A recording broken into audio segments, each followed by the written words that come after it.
What would you do if you found a door that wasn't there yesterday?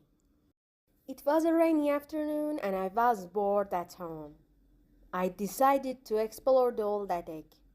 I had been there many times before, but today something was different. The attic was dark and dusty, full of old books and broken toys.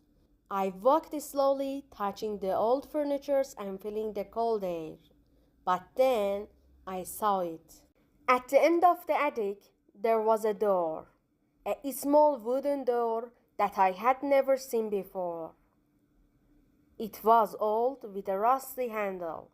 That's strange. This door wasn't here before, I whispered to myself. I touched the cold handle.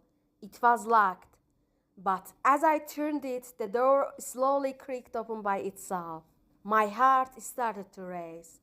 Inside, I saw a dark room with a dim flickering light. Should I go in? Taking a deep breath, I stepped inside. The air was cold and the room was empty, except for an old mirror. The mirror was tall, covered in dust.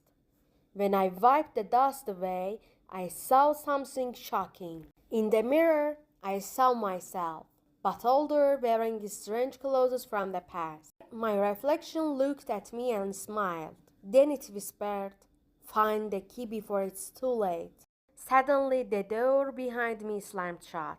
I ran to the door, but it was locked. I turned back to the mirror, but my reflection was gone. My heart was beating fast. Where was the key? What did the reflection mean?